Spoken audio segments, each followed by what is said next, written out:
It's the economy, stupid. I'm Brian, I'm Bradley. and this is Cosmic Reckoning. Hey, let's do a quick update on Bidenomics. Brad, what you got? Well, he was out mumbling and bumbling with the prime minister from Japan the other day. Yeah.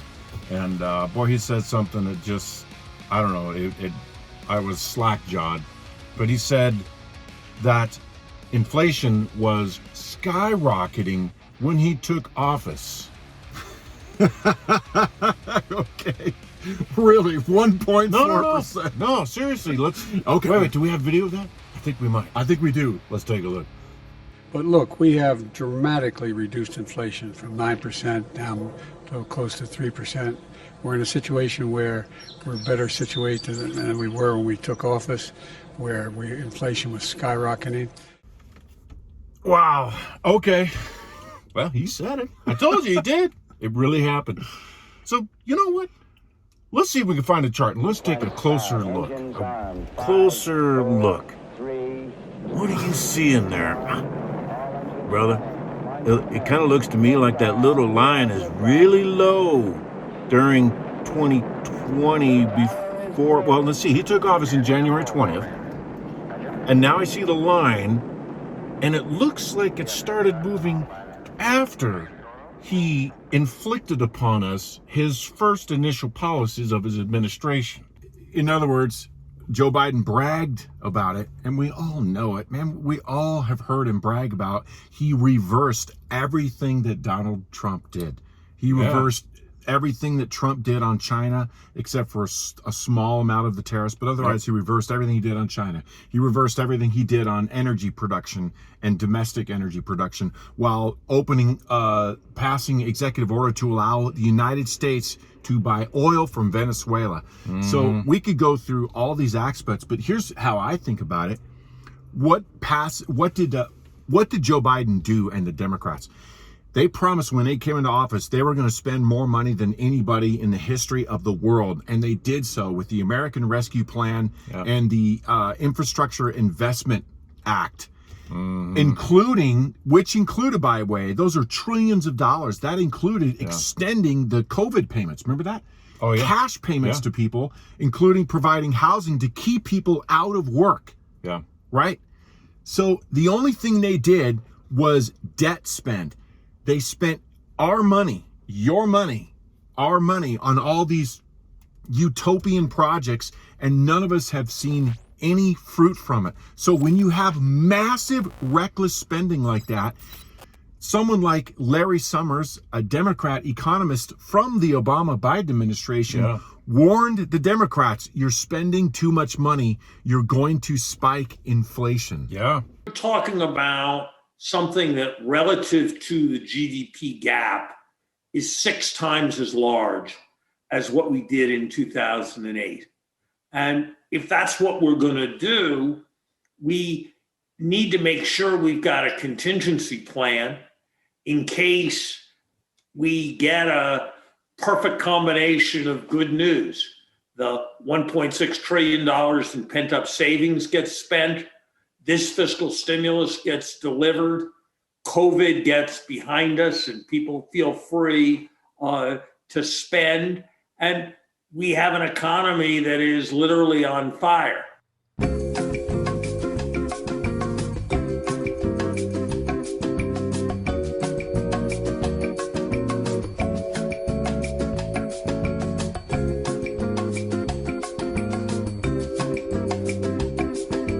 Wait, what? There was an epic moment on MSNBC when they were interviewing and did a focus group with independent voters. And the independent voters basically, well, here's what they said. Undecided voters were also asked how they think President Biden is doing on the economy. Take a listen. I think he's been absolutely disastrous for the economy. I agree. Raise your hand if you think President Trump's policies on the economy would be better for your family personally. Raise your hand. All right, so that is everybody.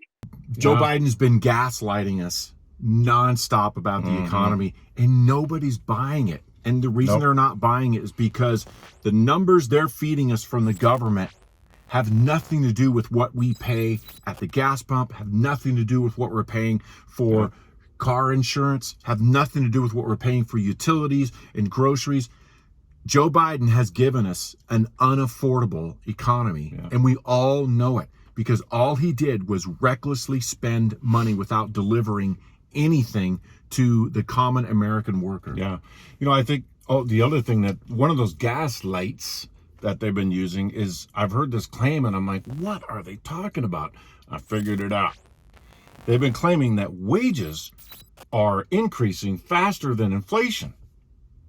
Well, when they say inflation, they tell you inflation is down to 3.5% off the high of 9%, which Biden created.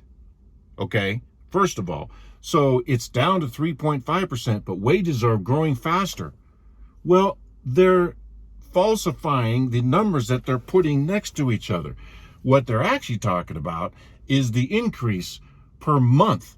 So inflation has gone up maybe 0.3%, but over the last year, if you were lucky, you might have gotten a 2% wage increase, cost of living, from your employer. Yeah. So sure, wages aren't going a lot faster than the incremental amount of inflation increase, but the overall inflation is what? You guys take a guess. How much? 19% is what on average you're paying when you put everything together, gas, food, electric, etc., homes and everything else. So again, it's so disingenuous. It's really infuriating. Yeah.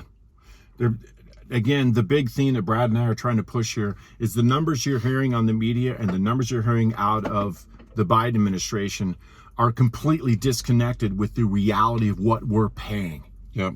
Everybody knows Trump gave us the most affordable and, as CNBC host would say, the best economy of our lifetimes.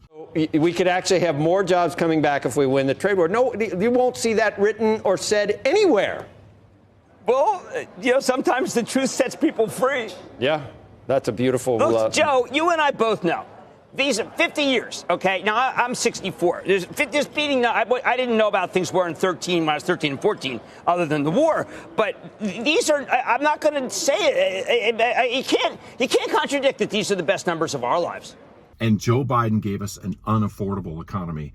And here's the funny thing, to come right back to Democrat Larry Summers. He says in a tweet, "It is sobering to recall that the shape of the past decade's inflation curve almost perfectly shadows its path from 1966 to 1976 before it accelerated in the 1970s." There's your history lesson. Joe Biden's inflation is mirroring almost perfectly Jimmy Carter's inflation. And that is where we're headed. It's headed back up. In fact, Jamie Dimon, to back up Larry Summers, yet another Democrat economist from JP Morgan, said that we're headed back towards 8 to 9% interest, folks.